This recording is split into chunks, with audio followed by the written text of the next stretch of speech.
नमस्कार दोस्तों, स्वागत है आपका फार्मिंग एक्सपर्ट के डिजिटल प्लेटफॉर्म पर। दोस्तों, आज की वीडियो में हम लेकर आए हैं ग्वार की खेती से जुड़ी कुछ महत्वपूर्ण जानकारी। दोस्तों, जैसे कि पिछले कुछ दिनों से ग्वार के भाव में तेज़ी देखी जा रही है, तो इसके चलते ग्वार के अंदर बहुत से किसान भाइयों का इंटरेस्ट भी बढ़ा है। इस बार यदि ग्वार की बिजाई की बात करें तो ग्वार की बिजाई इस बार बहुत ही कम देखने को मिली है। अन्य सालों की ग्वार की बिजाई की तुलना करें तो अन्य सालों की तुलना में इस साल ग्वार की बिजाई 40 से 50% कम हुई है। यानी इस साल ग्वार की बिजाई लगभग आधी रह गई है। दोस्तों, जितनी बिजाई राजस्थान और गुजरात के क्षेत्रों में होती है, इस साल की बिजाई उससे आधा क्षेत्र भी कवर नहीं कर पाई है। और इसमें भी कुछ क्षेत्र ऐसे हैं जहां अधिक बरसात की वजह से ग्वार की फसल में बहुत नुकसान देखने को मिला है।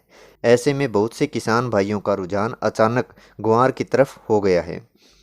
दोस्तों, खेतीबाड़ी से जुड़ी इसी तरह की जानकारियों के लिए फार्मिंग एक्सपर्ट के यूट्यूब चैनल को सब्सक्राइब कर लें और बेल आइकन दबा लें, ताकि आगे आने वाली वीडियो की नोटिफिकेशन आप तक सबसे पहले पहुंचे।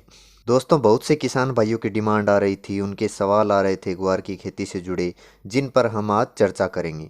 सबसे पहले बात करेंगे कि ग्वार की फसल की अनावश्यक वृद्धि कैसे रोकें। यानी ग्वार बहुत ज़्यादा बढ़वार ले रहा है और फाल नहीं उठा रहा है। तो सबसे पहले इसके बारे में बात करें। आप ग्वार की अनावश्यक वृद्धि को रोकने के लिए प्लांट ग्रोथ रेगुलेटर का प्रयोग कर सकते हैं। प्लांट ग्रोथ रेगुलेटर की बात करें तो इसमें आप बास्प का लियोसिन ले सकते हैं, ग्रेडा की चमत्कार ले सकते हैं, या फिर बायर की जो प्लानोफिक्स आती है उसका उपयोग कर सकते हैं। वैसे यदि आप प्लानोफिक्स का उपयोग करते हैं तो आपको 4 ml प्रति स्प्रेयर, यानी जो 16 लीटर का स्प्रेयर या ढोलकी आती है, उसमें 4 ml प्रति स्प्रेयर उपयोग में लेना है। यदि आप इसकी मात्रा ज़्यादा कर देंगे तो आपको फ़ायदे की जगह नुकसान भी हो सकता है।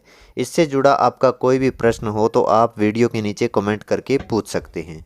किसान साथियों, इसके अलावा इस वीडियो में हम आपको दो ऐसी चीज़ें बताएंगे जिसका उपयोग यदि आप अपनी फसल में करते हैं तो अपनी फसल का उत्पादन निश्चित तौर पर 30 से 40% बढ़ा सकते हैं और अच्छा मुनाफा भी कमा सकते हैं। इसके अलावा कुछ किसान भाइयों के प्रश्न आ रहे थे कि ग्वार के अंदर तेला या चेपा की रोकथाम कैसे की जाए, इसका इलाज कैसे किया जाए। तो उसके लिए आपको बता दें कि आप मोनोसिल का उपयोग कर सकते हैं। इसके अलावा आप रोगोर का प्रयोग भी कर सकते हैं, यानी कोई भी हल्का कीटनाशी आप प्रयोग में ले सकते हैं। इसके अलावा आप नीम तेल भी उपयोग में ले सकते हैं, जो निम्बिसिडीन या अचूक नाम से भी आता है।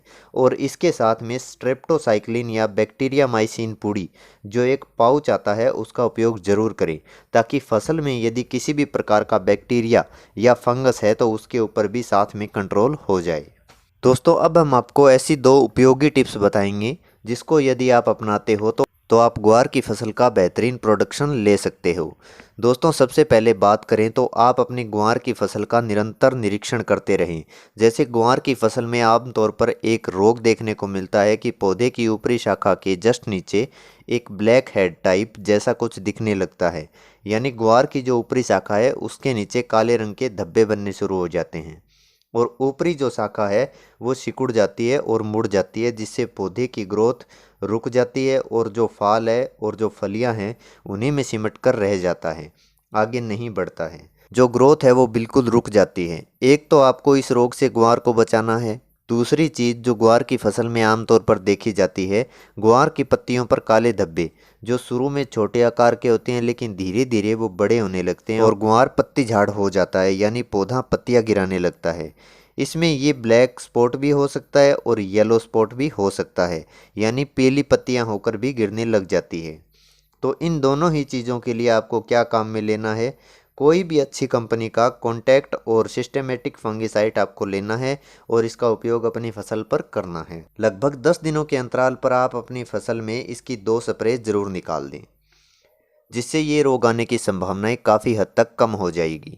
दोस्तों, यदि आपकी फसल में ब्लैक स्पॉट या येलो स्पॉट जैसी कोई समस्या नहीं भी है तो भी आपको कॉन्टैक्ट और सिस्टेमेटिक फंगिसाइड की स्प्रे आवश्यक रूप से निकालनी है। जब आपकी फसल में फाल बनना शुरू हो या फलियां बननी शुरू हो तो आप 10 से 15 दिन के अंतराल पर 2 से 3 स्प्रे इन फंगिसाइड के आवश्यक रूप से निकाल दें, जिससे इस रोग के आने की संभावना आपकी फसल में काफ़ी हद तक कम रहेगी, क्योंकि इस रोग के आने के बाद उनकी रोकथाम मुश्किल हो जाती है।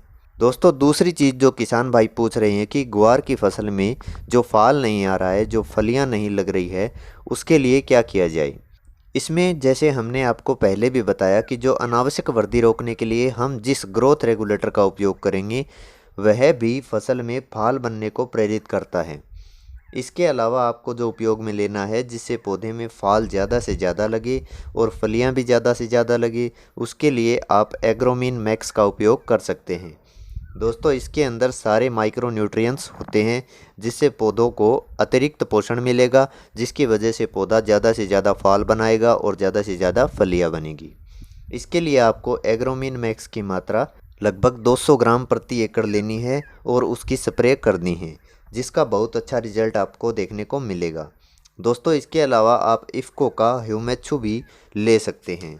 इफ़को के ह्यूमेचू की मात्रा भी आपको 250 ml प्रति एकड़ रखनी है। इसकी स्प्रे भी काफ़ी अच्छा रिजल्ट देती है, जिससे ग्वार की फसल में अच्छी फ्लोरिंग और फ्रूटिंग की स्थिति बनेगी और उत्पादन में भी लगभग 25 से 30% का इजाफा होगा। इसके अलावा यदि आपको खेती से जुड़ी कोई भी जानकारी चाहिए या आपकी कोई सवाल है तो आप वीडियो के नीचे कमेंट में पूछ सकते हैं। हमारी ये जानकारी आपको अच्छी लगी हो तो वीडियो को लाइक करें और अन्य किसान भाइयों के साथ वीडियो शेयर करें और चैनल को सब्सक्राइब करना ना भूलें। मिलते हैं अगली वीडियो में खेती से जुड़ी एक और नई जानकारी के साथ। तब तक के लिए राम राम, जय जवान जय किसान।